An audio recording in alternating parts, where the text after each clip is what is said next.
It's about the fantasy of going into a different period and really being able to develop a character through costume design and being able to build costumes from scratch.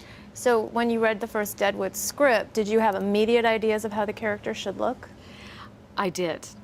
I did. Oh, but I just want to go back to what we were saying before.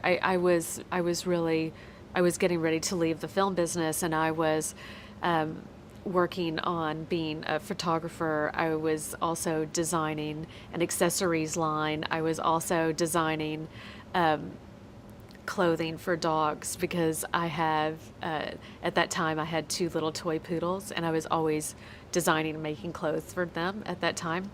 But as fate would have it, David Milch called me and said, "Janie, I'm doing a new show."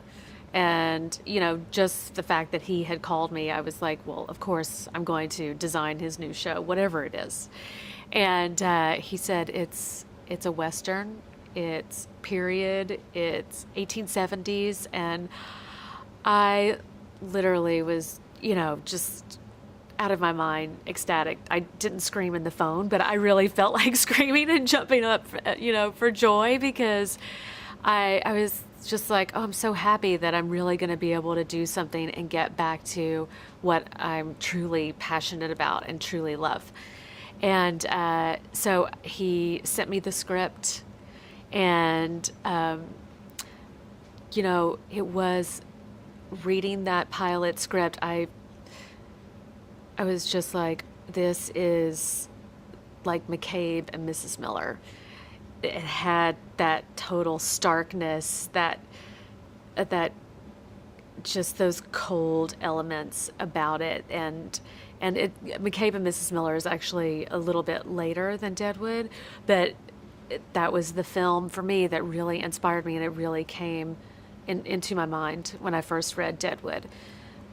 Although, when I started doing my research about Deadwood and reading about how dirty and filthy and the lifestyle of, what that place was really about, that it was a huge part of the storytelling, that for me, I wanted the costumes to feel and smell and seem as dirty as like what they really were during that period. How did you make them dirty? Well, secrets. No, there was a lot of distressing with, using sandpaper, wire brushes, fake dirt, anything that we could get our hands on to like really break down those costumes. And we over-dyed costumes. We used a lot of fuller's earth and different distressing materials, and it was a constant, laboring process to put the dirt on the costumes and maintain that.